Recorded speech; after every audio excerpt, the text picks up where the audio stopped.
Well, I'm going to try my best to get through this. I'm sorry for missing yesterday. I've been dealing with some dental pain the past day or two. I'm kind of feeling okay right now, so I'm going to try and get through this. Hi guys, welcome to Leave Reacts. Hope everyone's having a good day. Bang. I know I'm not. We are back with Jethro Tull for our Tull Tuesday video of the week. And at the behest of the requester, our Omega patron Cora, she wants us to split side 2 into 2 videos so we can, you know, stretch the videos out for Tull, you know. We did all of side 1 of A last week, A for Mr. Anderson, of course. We're going to be listening to 3 songs today, which are the next 3. They're on side 2. I know Uniform's the 3rd one. The 2nd one is Batteries Not Included, and the 1st is Protect and Survive. So I really enjoyed the sound of side 1. It was definitely different. It kind of, I think the closest thing to it would be like Crest of the Knave, but not even really. You know, that's just the closest comparison I can think of. I really like 80s Tull though, for some reason. It's just so good. I'll link my Tull playlist up there if you want to go watch some other stuff. I have extensively covered this band, and I love them. Let's go. Don't forget to leave a like, comment, and subscribe. If you are not, it really, really helps. All right, Protect and Survive. Jethro Tull, 3, 2, 1, go. Oh yeah, big dubs, baby, big dubs. On to Detroit.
That's so cool.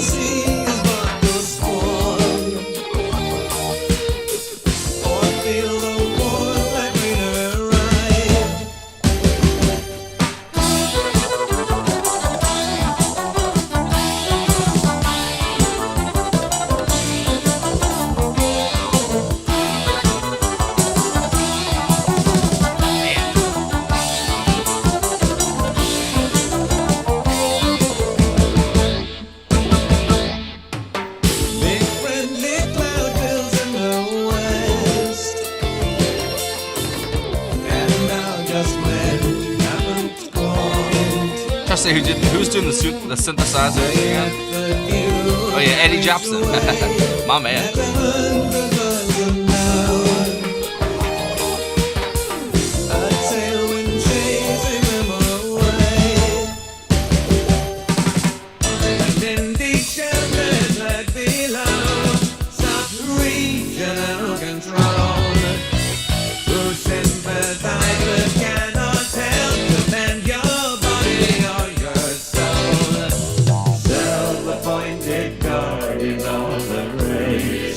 With anger on their face, going steady sirens sing on clear late from behind nobody here.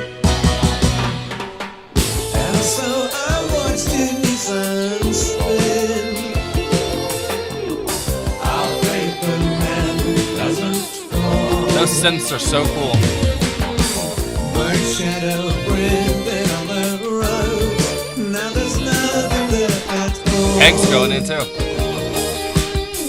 They said protect and you survive. Such a cool pairing, man.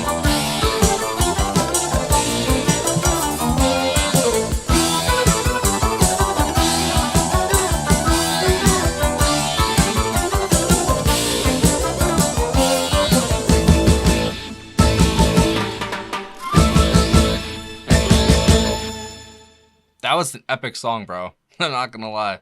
I see why they started side B with that. Batteries not included.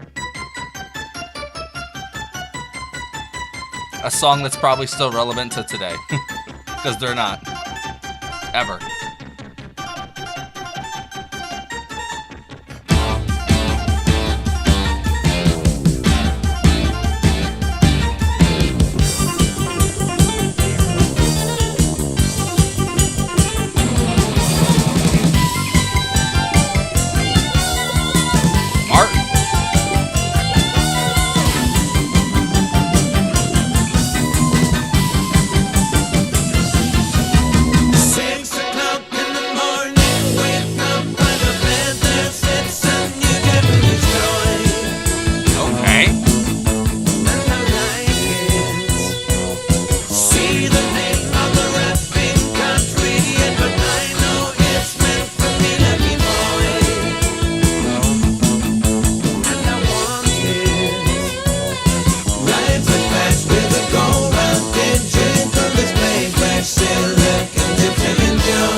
Fucking awesome.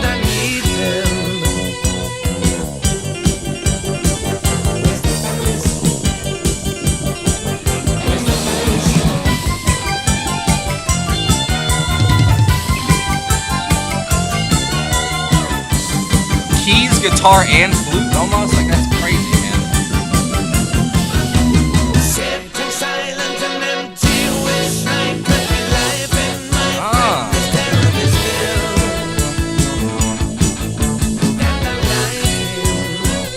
Talking about, bro.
So 80s it hurts, bro. I love it. 7 o'clock in the morning, find me by the bed with my Such a good section, bro. Come on.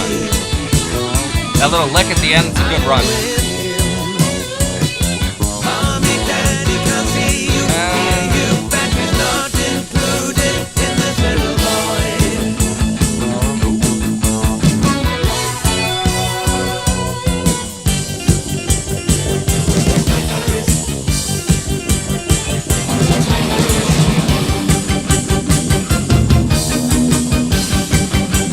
I don't want this to end, bro. I'm not gonna lie. Oh, come on.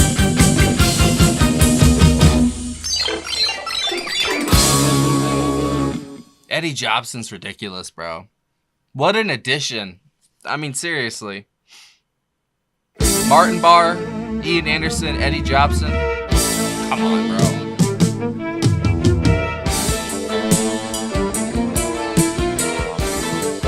Okay. See black, see yellow, with little numbers drawn. See gray stripes rolling down the street. Silver streaks and t-shirts so precisely toned. Strange foreign chaps in white bed sheets. In uniforms.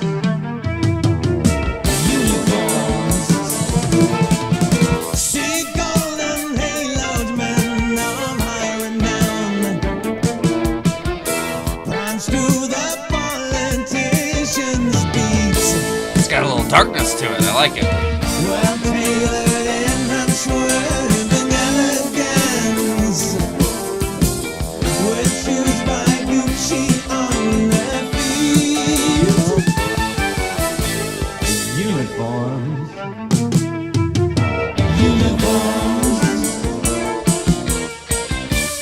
violin is just wow. Who the hell you are? Wake up each day under a different star. Dress for the night, treat yourself going home like a clone, slightly dressed in your pressed uniform.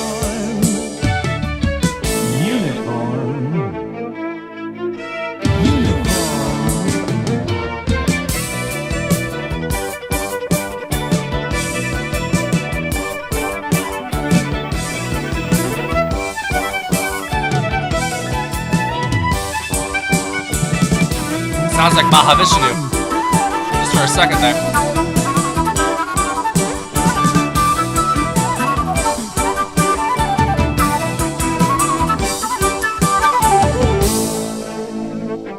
Man.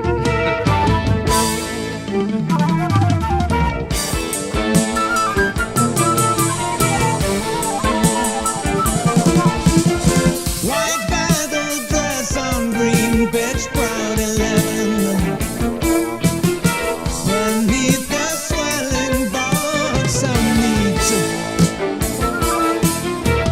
the team and millions of the future fly. Come on, bro. The spinning thread all the cheese. They're all uniform.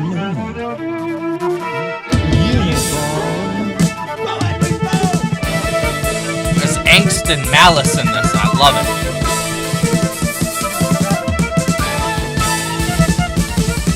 Oh, come on.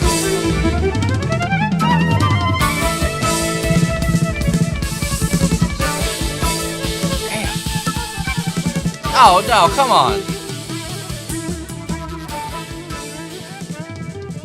No. They're still going. Cora, I might have to veto the whole splitting the sides up thing because I don't want to stop listening to this. No, I'm just kidding. But that was pure excellence through and through. 80s Tull remains undefeated in my book. Oh my God. Did they change the time so well? And, you know, that's a necessity as an artist. You do have to, you know, adapt and change at the times. And, man, did they just, like, they ran straight through that wall, bro. They didn't give a fuck. They're like, oh, electronic music? Man. Boom, right through the wall. I think bringing Jobson on for this is a stroke of genius, to be honest, because he is ascended. He is ascended. I don't know, man. Like, he's just, he's one of the most creative and unique keyboardists I've ever heard. He can literally just any synthesizer, any type of electric piano, anything. The violin, I believe, as well too. He's got you, man. And pairing that up with the flute and then Martin Barr's lead guitar. Oh my God, that is, man. This is honestly competing with a lot of their other albums for me because this is like my niche of music. I like it when it's got a little intensity to it, a little pace. Man, they were really pushing it in these three songs. And it's funny, like side A, side one, I should say.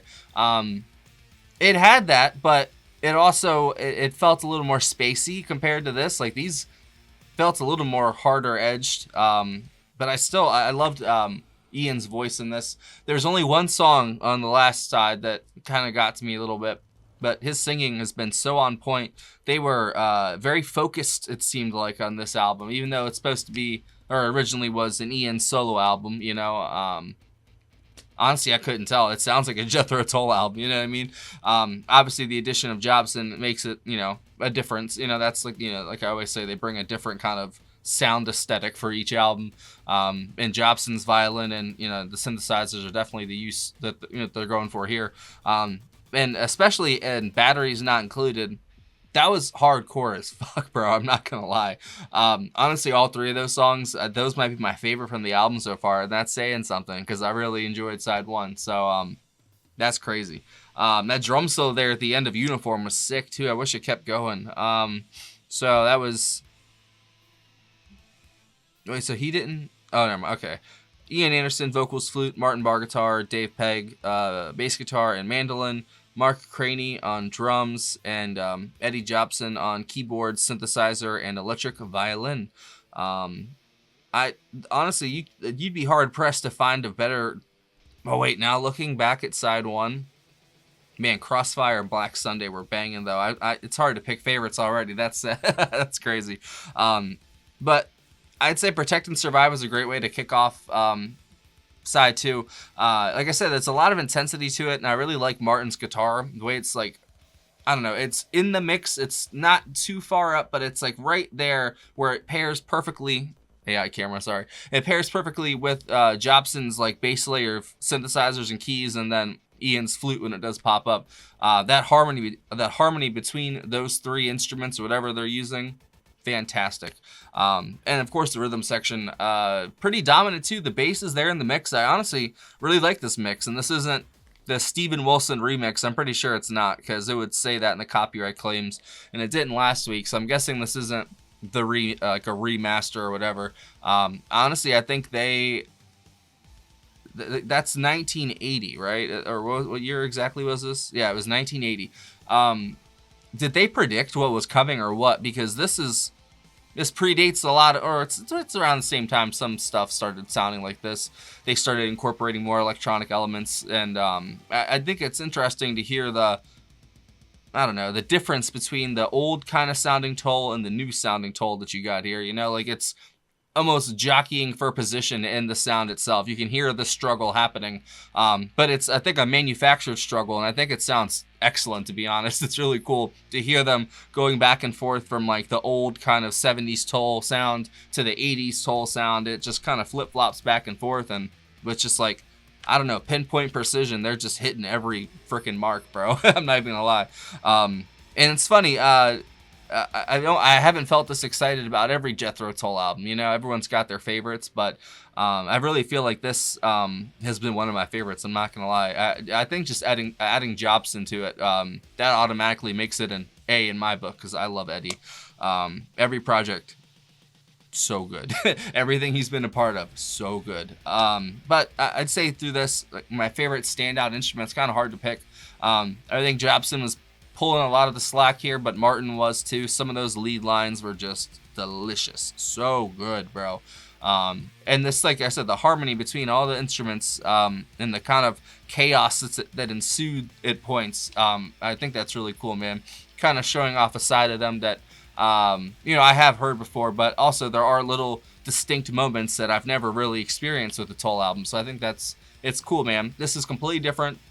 It's a whole new sort of, like I said, sound aesthetic, and everything they're going for is completely different than the last album. So Ian didn't like to repeat himself, it seems like. I think a lot of the best artists, they don't like to repeat themselves, because it's like, why? I've already done that, And he always likes to innovate. And I see why, man. He's definitely one of the most prolific artists of all time in my book. I mean, he's on my head, for Christ's sake, you know what I'm saying? But, man, not everything's for everybody, and I've enjoyed my Tull ride, and it's fucking crazy that I get to one of my favorite albums, and we're like 14 or 15 deep, bro. That's crazy. So I'm looking forward to next week, obviously. That'll be the last 3, which is 4WD, Low Ratio, the Pine Martins Jig, and Further On. There you go. The song is called And Further On. I mean, good God, what a run of songs, man. Because Working John, Working Joe was great. Like, the only song, no, I mean, god damn, there hasn't really been a weak track on this. That's crazy, because there's always like at least 1 or 2 I can pick out and be like, okay, those were the weaker tracks. Honestly, I really can't do that with this one so far. So after next week, I guess I'll have a more, I don't know, thorough recap of the album. But so far, this has been one of my favorites. I'm not going to lie. It's such a bold statement artistically by Ian and what they're going for here, especially in 1980, when it's like the turn of the decade and things are changing rapidly from 79 going into 80 and then going into 81, especially in the artistic landscape, just going wild, bro. I mean, the changes from 65 to like 68, those were huge. I think 79 to like 82, that's another huge 3 years right there. Maybe not in a good way, but you know what I'm saying? I think a lot of changes happen within those couple of years. And it seems like it's always, not always near the turn of the decade, but because, 65 and stuff like that wasn't. But it's very interesting to see, the progression of art through history, especially music. It's fascinating to me. Music's always been a part of my life. If I'm playing, studying, doesn't matter. Like, I just find it, I don't know. It's our human expression of ourselves, just put into audio form. And the best artists use themselves as a template basically and spread their music out. They start from there, and I think Ian really has a lot of stories and a lot of experience inside of him, and he shares it so well through his music, and I think that's probably his best quality, to be honest. So I'll leave it at that. I will see y'all next week. As always, it's been a great Tull Tuesday. My tooth did not hurty, so I'm gonna leave and start at 2:30. Damn, it didn't work. Fuck, sorry. I'm gonna edit that one out. Thanks for watching. Have a great day.